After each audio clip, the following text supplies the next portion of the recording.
This podcast is a member of the New York City Podcast Network at nycpodcastnetwork.com. Visit us to listen to over 250 amazing podcasts just like this one.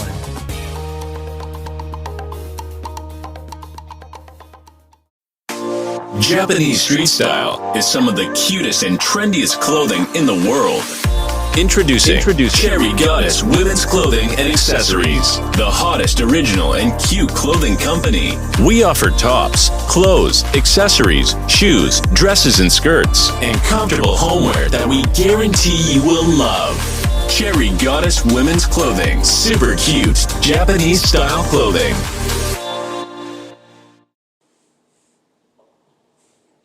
This is Black Wall Street Chronicles, and we're back at it again.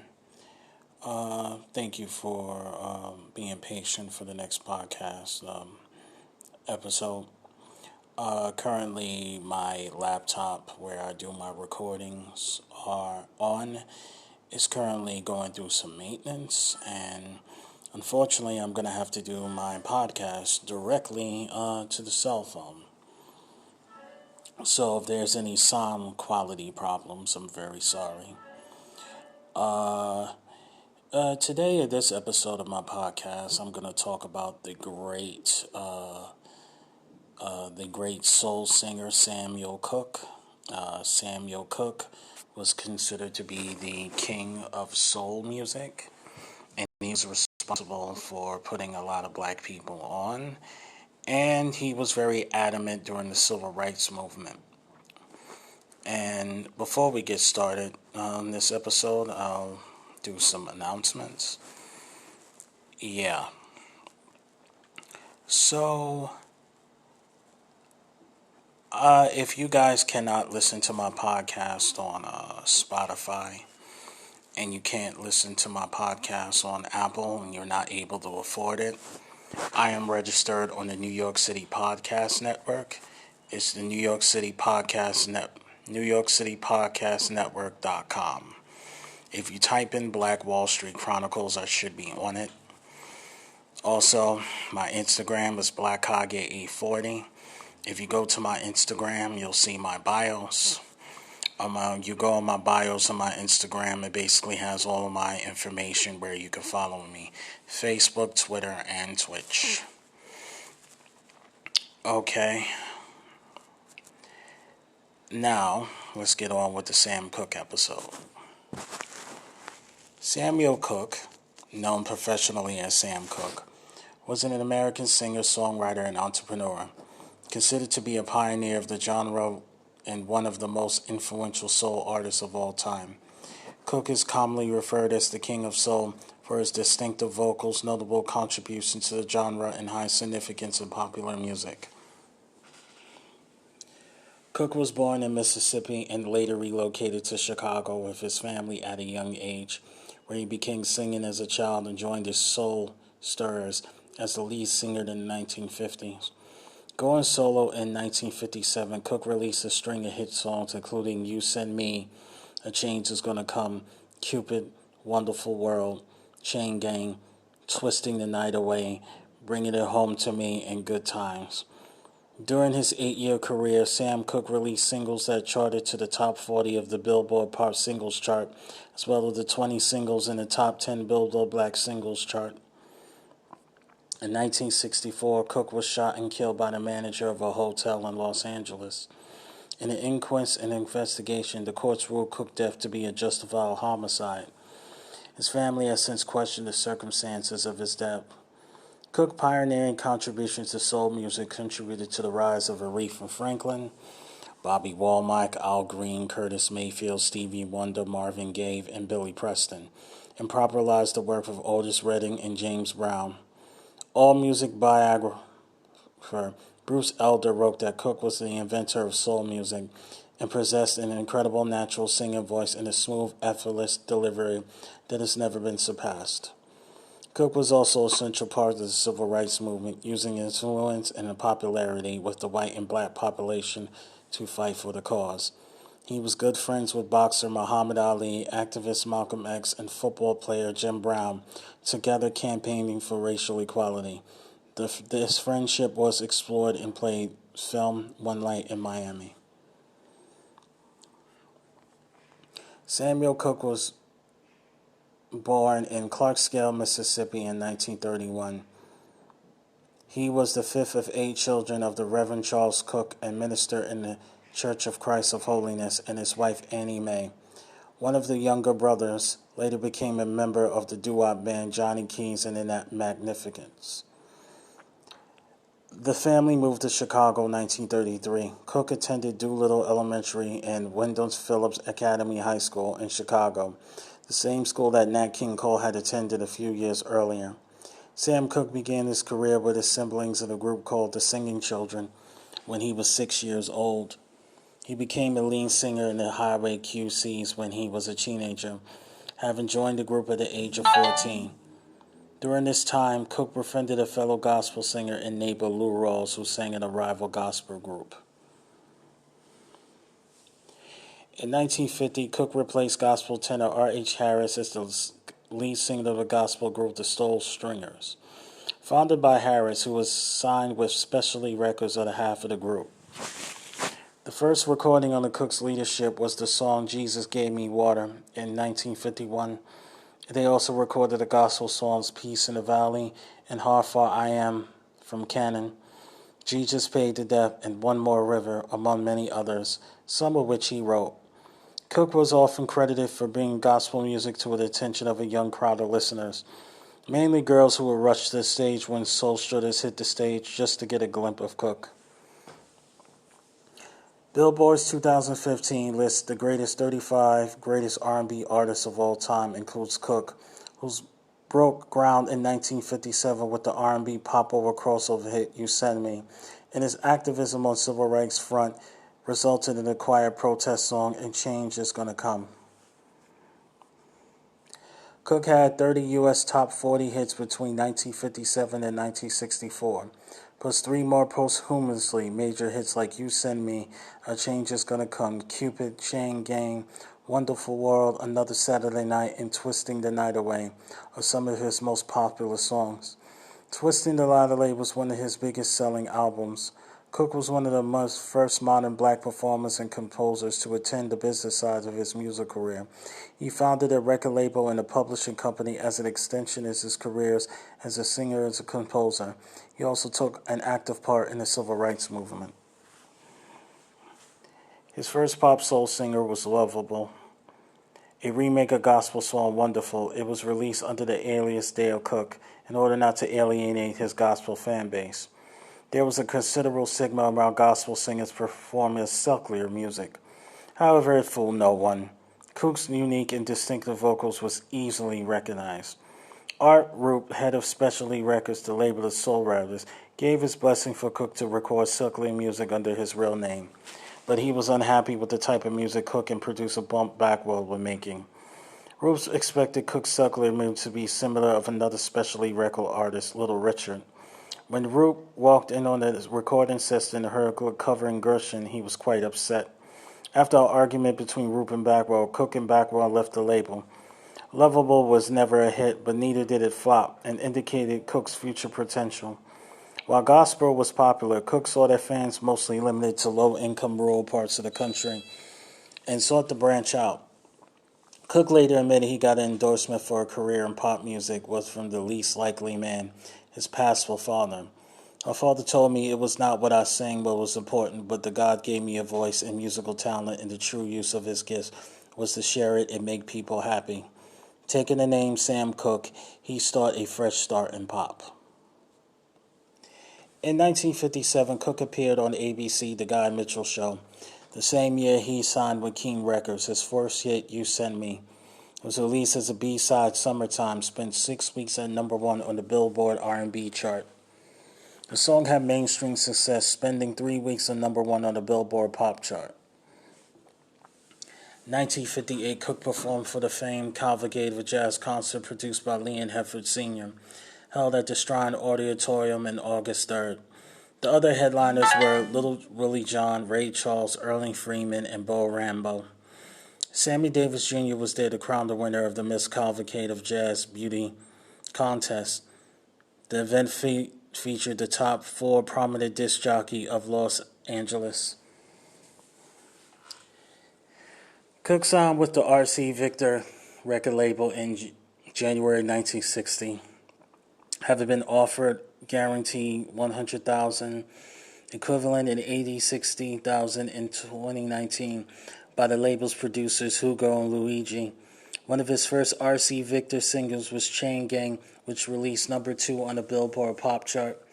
It was followed by more hits including Sad Mood, Cupid, Bringing Home to Me, with Lou Rawls on the backing vocals, Another Saturday Night, and Twisting the Night Away. In 1961, Cooke started his own record label, SAR Records, with J.W. Alexander and his manager, Roy Cron. The label soon included the Sims twins, the Valentinos, Mel Garner, and Johnny Taylor. Cooke then created a publishing imprint and management firm named Kaggs. Like most R&B artists of the time, Cooke focused on singles, and he had 29 top 40 hits on the pop charts and more on the R&B charts. He was a prolific songwriter and wrote most of his songs he recorded. He also had a hand in overseeing some of the song arrangements. In spite of the releasing mostly singles, he released a well-received blues-infected LP in 1963, Nightbeat, and his most critically acclaimed studio album, Ain't That Good News, which featured 5 singles in 1964. In 1963, Cooke signed a 5-year contract with Alan King to manage Kaggs Music and SAR Records to make him his manager. Klein negotiated a 5-year deal, 3 years plus 2 option years, with RCA Victor, in which a holding company, Tracy Limited, named after Cooke's daughter, owned by Klein and managed by J.W. Alexander, would produce and own Cooke's recordings. RCA Victor would get exclusive distribution rights in exchange for 6% royalty payments and payments for recording section. For tax reasons, Cooke received preferred stock in Tracy instead of initial cash advance of $100,000. Cooke will receive cash advances for $100,000 for the next 2 years, followed by an additional $75,000 for each of the 2 option years if he wanted 1-2 term. Cooke was married twice. His first marriage was to singer-dancer Dolores Elizabeth Mulligan Cooke, who took the stage name Dee Dee Mohawk in 1953. They divorced in 1958. She was killed in an auto collision in Fresno, California in 1959. Although he and Dolores was divorced, Cooke paid for his wife's ex-funeral expenses. She was survived by her son Joey. In 1958, Cooke married his second wife Barbara Campbell in Chicago. His father performed the ceremony. They had 3 children, Linda, Tracy, and Vincent, who drowned in the family's swimming pool. Less than 3 months after Cooke's death, his widow married his friend Bobby Womack. Womack sexually abused Cooke's daughter Linda. Linda married Womack's brother Silly Womack, and they became duo Womack and Womack. Cooke also fathered 3 other children out of wedlock. In 1958, a woman in Philadelphia, Colleen Bullen, claimed that Cooke was the father of her son. Cooke paid an estimated $5,000 settlement out of court. In November 1958, Cooke was involved in a car accident en route from St. Louis to Greenville. His chauffeur, Edward Cunningham, was killed while Cooke guitarist Cliff Wright and singer Lou Rawls were hospitalized.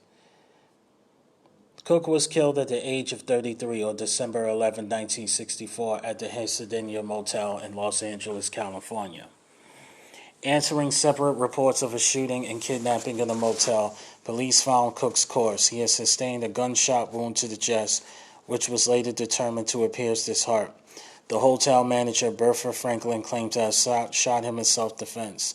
His account was immediately disputed by Cooke's acquaintances. The official police record states that Franklin fatally shot Cooke, who had checked in earlier that evening. Franklin said that Cooke had banged on the door in the office. "Where's the girl?" Franklin shouted back that there was no one in her office except herself. But in a rage, Cooke did not believe her and forced his way into the office, naked except for one shoe and a sports jacket. He grabbed her, demanding again to know the woman's whereabouts. According to Franklin, she grappled with Cooke, Two of them fell on the floor, and she got up to ran to retrieve a gun. Then she fired at Cooke in self-defense because she feared for her life. Cooke was struck once in the torso. According to Franklin, he said, "Lady, you shot me," and the tone expressed perplexity rather than anger. For advancing to her again, she hit him in the head with a broomstick, and he finally fell to the floor and died. The hotel owner, Evelyn Carr, said that she'd been on the phone with Franklin at the time of the incident. Carr says she overheard Cooke's intrusion and an ensuing conflict, a gunshot.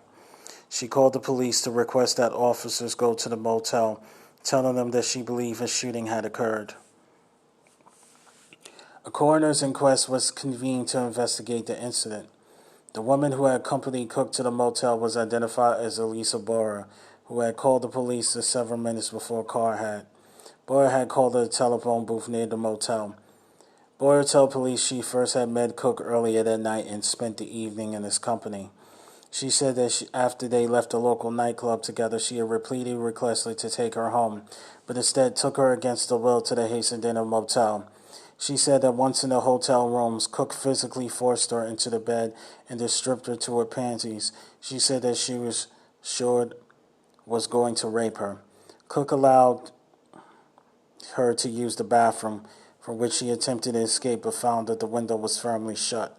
According to Boher, she returned to the rain room where Cooke continued to molest her. When she used the bathroom, she quickly grabbed her toes and ran from the room. She said that in her haste, she also scooped up most of Cooke's clothing by mistake. She said she ran to the manager's office and knocked on the door seeking help. However, she said the manager took too long to respond. Fearing Cooke would be coming after her, she fled from the hotel before the manager opened the door. She said she then put her clothes back on, his book clothing, went to the telephone booth, and called the police. Boris Stoney is the only account of what happened between Hook and Cooke that night. However, her story has been logged and called into question. Inconsistencies between her version of it and the details reported by diners at Matoni's restaurant, where Cooke dined and drank earlier in the evening, suggests that Boyer may have gone willingly to the motel with Cooke, then slip out of the room with clothing to rob him, rather than escape an attempted rape. Cooke was reportedly carrying a large amount of money at Matoni's. According to the restaurant employees and friends, however, a search of Boyer's purse by the police revealed nothing except a $20 bill. In search of Cooke's Ferrari, found only a money kit, while 108 and a few loose coins. However, questions about Boyer's role were beyond the scope of the inquest, the purpose of which only to establish the circumstances of Franklin's role in the shooting. Boyer leaving the motel room was also all of the Cooke's clothing, and the fact that tests showed Cooke was inebriated at the time, providing a plausible explanation to the inquest jurors for Cooke's bizarre behavior and state of undress. In addition, because Carr's testimony corroborated Franklin's versions of events, because both Boyer and Franklin later passed polygraph tests, the coroners accepted Franklin's explanation for turning verdict a justifiable homicide, which verdict authorities officially closed in the case of Cooke's death. Some of Cooke's family and supporters, however, rejected Boyer's versions of the events, as well as those given by Franklin and Carr. They believe that a conspiracy to murder Cooke and the murder took place in some manner entirely different from the three official accounts. Sid and Etta James viewed Cooke's body before his funeral and questioned the accuracy of the official version of events. She wrote that the injuries observed well beyond the official account of Cooke aboard Franklin alone. James wrote that Cooke was so badly beaten that his head was nearly separated from his shoulders, his hand was crushed and broken, and his nose mangled. Some people speculate that Cooke's manager, Aline Keene, might have rolled at his death. Keene owned Tracy Limited, which ultimately owned the rights to Cooke's recordings. No concrete evidence supporting criminal conspiracy has been presented to date.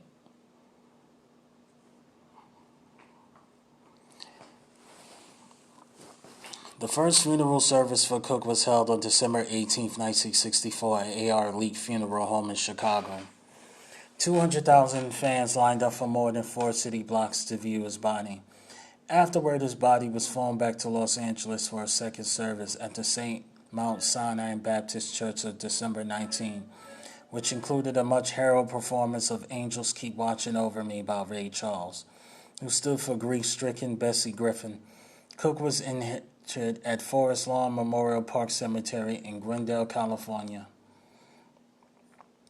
2 singles and an album were released in a month after his death. The single "Shake" reached the #1 spot for R&B albums. Bertha Franklin says she received numerous death threats after shooting Cooke. She left her position at the Incident Motel and did not publicly disclose where she had moved.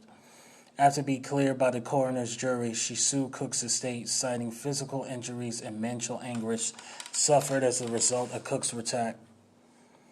Her lawsuit, $200,000 in compromising and punitive damage. Barbara Walmack countersued Franklin on the behalf of the estate, seeking $7,000 in damages to cover Cooke's funeral expenses. Lisa Boyd provided testimony to support Franklin in the case. The jury ruled in favor of Franklin on both accounts, awarding her $30,000 in damages. It was later revealed that Bertha Franklin moved to Michigan, but never disclosed what her new career was. She died of coronary artery disease in 1989.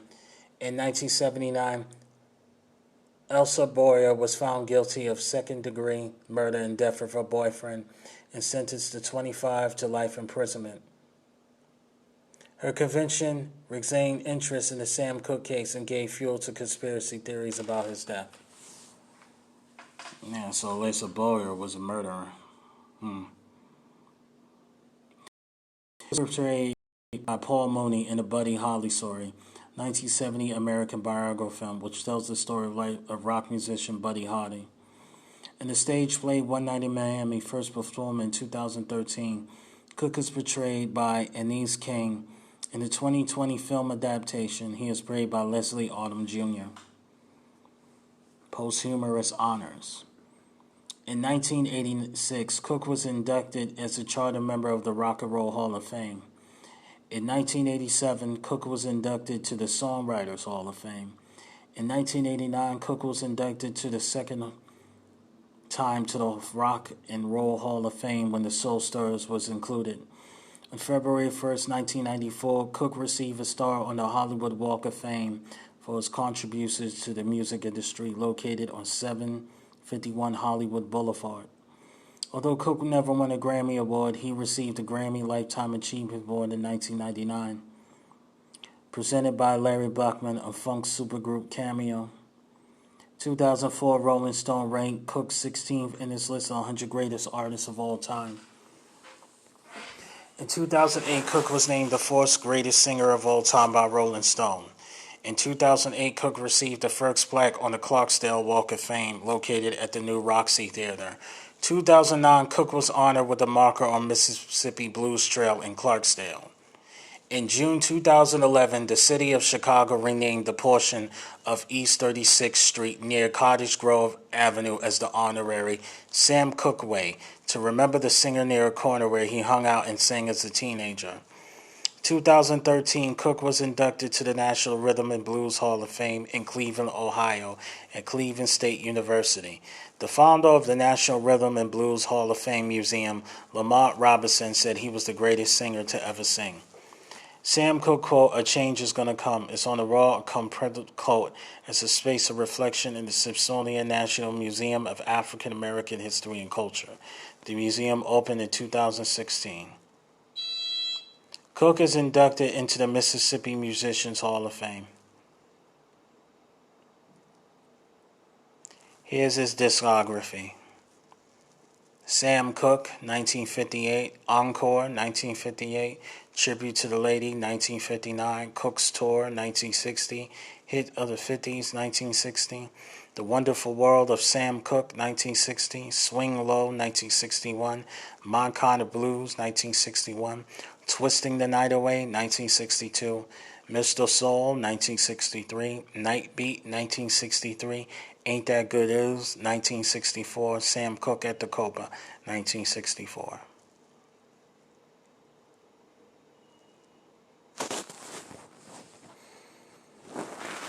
Okay, and that is the life and times of Sam Cooke, the King of Soul. And the reason why we in Black Wall Street Chronicles is talking about Sam Cooke, because Sam Cooke is an example of activism of ownership. Okay, another way that a black person can be an activist is just having ownership of your own stuff, owning your own publishing company, owning your own business. Okay, thank you again. This is Jeffrey Frazier of Black Wall Street Chronicles signing off.